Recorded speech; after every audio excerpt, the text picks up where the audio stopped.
This video is probably gonna be so long, I'll have to put the Subway Surfers gameplay on the side to make a point, but yeah, buckle up, failures. Boy, oh boy, another good old family fun review for the whole gang. I saw that you all took a decent liking to the Galaxy Rivals review, so I'm deciding to do another to test if it will become a main source of content for the channel, along with the plush videos and art stuff. If not, I'll probably toss it to the second channel or something. Also, I really needed to get over the...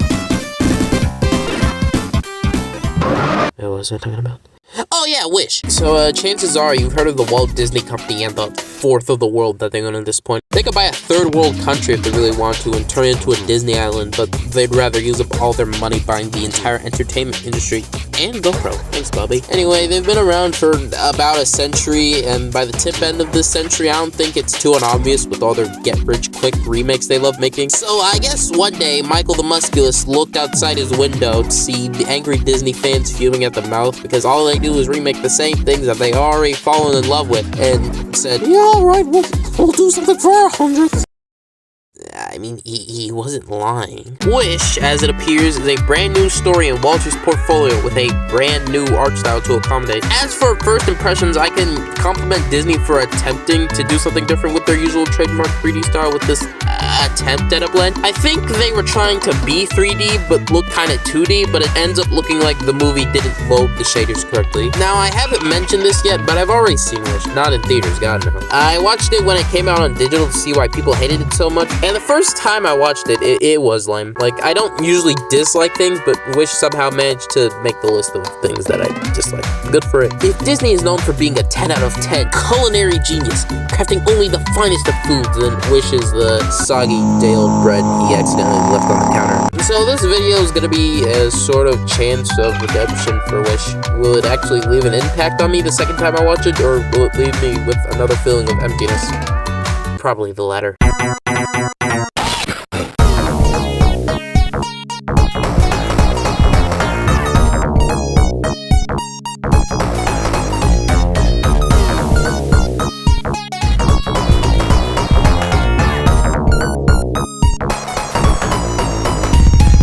Our story begins with a storybook opening because this is Disney and they tell stories. I don't know if that was obvious. Basically, some dude thought wishes were cool and all, but sometimes they can drive you through the mud. So he set up the system where you can give up your wish, and if it's cool enough, it'll be granted. If not, at least the weight of the wish isn't on you anymore, so okay. Anyway, this movie takes place in a kingdom on some island where we're introduced to our quirky and charming main characters, Asha, and her blabbermouth goat, Valentino. Asha's grandpa is coincidentally turning 100. And it's coincidentally on a wish ceremony day. Asha's got a rush though because she must bring exposition in the form of a song to a bunch of tourists. One song later, she goes to see Dahlia, her work friend or whatever of 7, to talk about an apprenticeship interview that she has with the king, and her weakness is that she cares too much. I didn't realize until hearing feedback from reviews, but the friends here are apparently supposed to represent the 7 dwarves, and I don't even know. Asha gets summoned to meet King Magnifico for the interview, and it goes perfectly.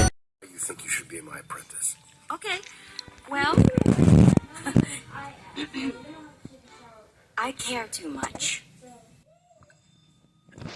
What the Sigma? Anyway, Magnifico trusts this miner with seeing the secret room in his office or whatever, and they sing another song. Asha gets his granddad's wish and asks the king to grant it for him, and the king's all like, nah, mate, too vague. To his credit, at least a little bit of his credit, the people do willingly give the wishes to him, and he does relieve them of the stress. If they don't want the wish, don't let them get it. But too vague? What the hell does that even mean, too vague? He's worried this geezer will be the driving force for a revolution. I'm sure he can barely stand up straight without help, Magnificent. You'll be fine. Anyway, King's a bad guy now, so Asha's gotta go sing her trailer song about her motives and such. Then a marketable, cute star falls from the sky and befriends Asha and makes things talk, including Valentino, who now has a deep voice fit to make the animal's sidekick a quip-making machine. I'm talking. I am talking. My voice now. This low. The star plans with Asha to take back the wishes by force, and meanwhile, Magnifico's having a hard time figuring out what the blast from the night or whatever was, so he turns to the dark arts and nearly uses them before his wife's all like, hey man,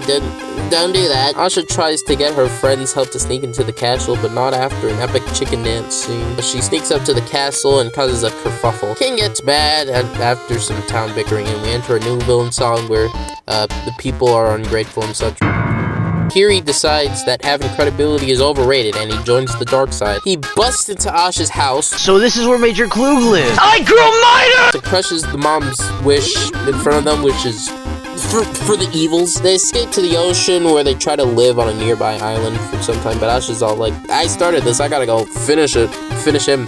Because that's what heroes do. So Sleepy over here betrayed the group, so he got his wish to be a knight without pinch of mind control because the king's evil now. He can't grant wishes regularly. Asha and the dwarfs plan to take back the wishes legitimately through a rebellion song or some crap, and the queen even joins because she didn't marry a dictator. So, like, they gotta gather the people for another ceremony while Magnifico tries to hunt Asha, who pulls a fairy godmother reference. How silly. Meanwhile, the group tries to find a cure for the green while freeing the wishes to float into space like a lost gender reveal balloon. Magnifico catches up, but wowie zowie, that's not Magnifico. Real Magnifico was already there and ready to kill the wishes because devious deeds and such. I genuinely was tired when I watched the movie here and genuinely wanted him to kill them all because I was not vibing with it. Anyway, you wanna know how they defeat him?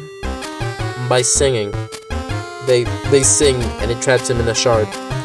And they squeeze a Peter Pan reference and the Mickey logo and the wink before the end of the movie. God, this movie reeks. Chef Pee-Pee? Chef Pee-Pee? Chef Pee-Pee? Chef Pee-Pee? Chef Pee-Pee? Chef Pee-Pee? So, if you couldn't tell, I didn't really like Wish. I don't think it's the worst movie out there, but there are way better films you could experience instead of this, especially considering Disney's own lineup of amazing and average films. Even this year, Guardians of the Galaxy 3 was great. Actually, even non-Disney animated films that came out the same year, Spider-Verse, Mario, Puss in Boots, Del Toro, Pinocchio, which I probably should get to, all in the same year, and probably all weren't financial flops. So, what did I dislike about Wish? So, for starters, our main protagonist doesn't really hit for me. Asha is your average, run-of-the-million, quirky Disney female protagonist. She moves around and acts all cartoonish, so there's no way I'm taking her seriously. Immensely quirky 17-year-olds might be a contender for my least favorite thing ever, by the way. Anyway, Magnifico was pretty decent for the first bit of the film, but Asha got on his nerves and his credibility dissolved like gummy goop at the time he got his hands on the power of the green. Asha's friends are pretty typical and forgettable, except for maybe the chicken guy and Simon. They're mid as hell. Upon actually looking at the film from a writing perspective, it's also pretty safe. The way they defeat the villain really rubbed me the wrong way, and the songs were mid, especially that rebellion song or whatever. Actually, since we're on the topic, there have been accusations that Disney wrote the movie with AI, or they wrote songs with AI, or whatever. The AI was involved somehow. Those were the accusations. And I think these people may have been onto something with that claim, so I asked ChatGPT to write me a 100th anniversary Disney movie, so Check the description. see how it fares against Wish. The goat with his voice said the star were probably decisions made so they can easily sell plushies and merchandise and such, so they're pretty throwaway-ish stuff if you ask me. As I'm writing this part of the script, I can't fully remember the plot of the movie, so I think that tells you how much of an impact it left on me. I guess, to be fair, I do have to like something about the movie. The plot wasn't necessarily bad, it's just basic. And I do commend Disney for at least halfway trying a different art style, and none of the characters were unbearable per se. Magnifico was my favorite, probably because I like slightly silly, slightly serious, and green villains. No bias though. On the ranking from bleak to peak fiction, it's probably going on the same as that Bounty or something, I don't know. Actually, that's not even mentioning the concept art and stuff where the star was going to be human and the royal couple were going to be evil together, which, as people have already said before, would have made this movie objectively better in comparison to what we've got. In conclusion, Wish is a slice of stale bread, and I'd recommend many other Disney movies instead. Now, enjoy this AI plot for the 100th anniversary Disney movie or whatever, and debate if it's better than Wish in the comments. I don't like this movie. Good day. I'm leaving. Bye.